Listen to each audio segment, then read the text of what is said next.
ಗುರುಮಠಕಲ್ನಲ್ಲಿ RSS ಪಥಸಂಚಲನಕ್ಕೆ green signal ಸಿಕ್ಕಿದೆ. RSS ಪಥಸಂಚಲನಕ್ಕೆ ಜಿಲ್ಲಾಡಳಿತ permission ಕೊಟ್ಟಿದೆ. ಅಕ್ಟೋಬರ್ 31ರಂದು ಗುರುಮಠಕಲ್ ಪಟ್ಟಣದಲ್ಲಿ ಪಥಸಂಚಲನ ನಡೆಯೋದು ನಿಶ್ಚಿತ. 10 ಷರತ್ತುಗಳನ್ನ ವಿಧಿಸಿ ಪಥಸಂಚಲನಕ್ಕೆ ಪರ್ಮಿಷನ್ ಕೊಡಲಾಗಿದೆ.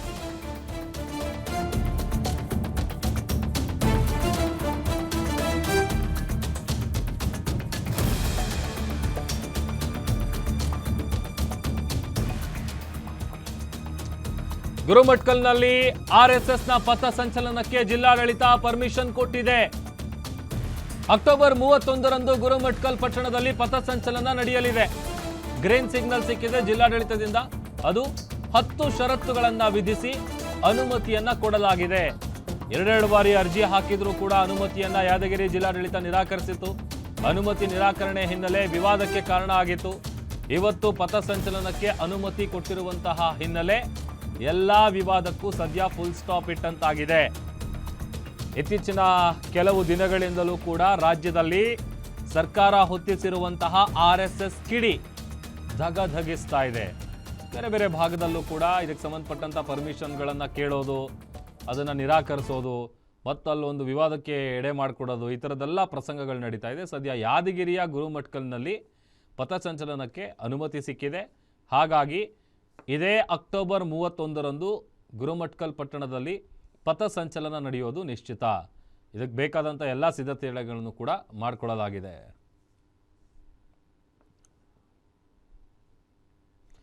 ನಾಗಪ್ಪ ಮಾಲಿಪಾಟೀಲ್ ಮತ್ತಷ್ಟು ಡೀಟೇಲ್ಸ್ ಕೊಡ್ತಾರೆ. ದೂರವಾಣಿ ಸಂಪರ್ಕದಲ್ಲಿ ಜಾಯ್ನ್ ಆಗಿದ್ದಾರೆ. ನಾಗಪ್ಪ, ಒಂದು ರೀತಿ ಆರ್ಎಸ್ಎಸ್ ಪಥಸಂಚಲನಕ್ಕೆ ಅನುಮತಿ ನಿರಾಕರಿಸಿ ದೊಡ್ಡ ಮಟ್ಟದಲ್ಲಿ ವಿವಾದ ಕೂಡ ಸೃಷ್ಟಿಯಾಗಿತ್ತು. ಈಗ ಆ ವಿವಾದಕ್ಕೆ ತೆರೆ ಬಿದ್ದಂತಾಗಿದೆ, ಪರ್ಮಿಷನ್ ಸಿಕ್ಕಿದೆ.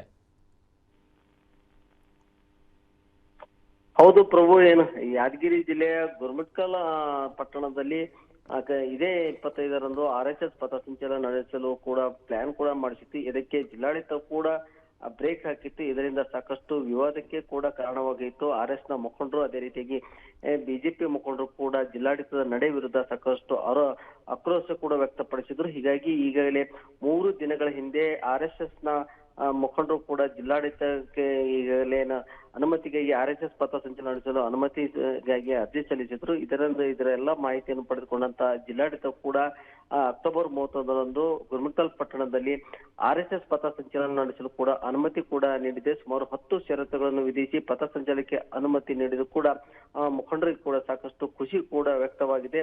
ಆದರೆ ನಿಯಮವನ್ನು ಕಡ್ಡಾಯವಾಗಿ ಪಾಲನೆ ಮಾಡಬೇಕು. ಏನೋ 10 ಷರತ್ತುಗಳು ಇದ್ದಾವೆ, ಆ ಎಲ್ಲಾ ನಿಯಮಗಳನ್ನು ಪಾಲನೆ ಮಾಡಿಕೊಂಡು ಶಾಂತಿಯುತವಾಗಿ ಪಥಸಂಚಲನ ನಡೆಸುವ ಬಗ್ಗೆ ಜಿಲ್ಲಾಡಳಿತ ಕೂಡ ಅನುಮತಿ ಕೂಡ ನೀಡಿದೆ ಪ್ರಭು. ಓಕೆ, ಥ್ಯಾಂಕ್ ಯು ನಾಗಪ್ಪ ನಿಮ್ಮೆಲ್ಲ ಡೀಟೇಲ್ಸ್ಗಾಗಿ.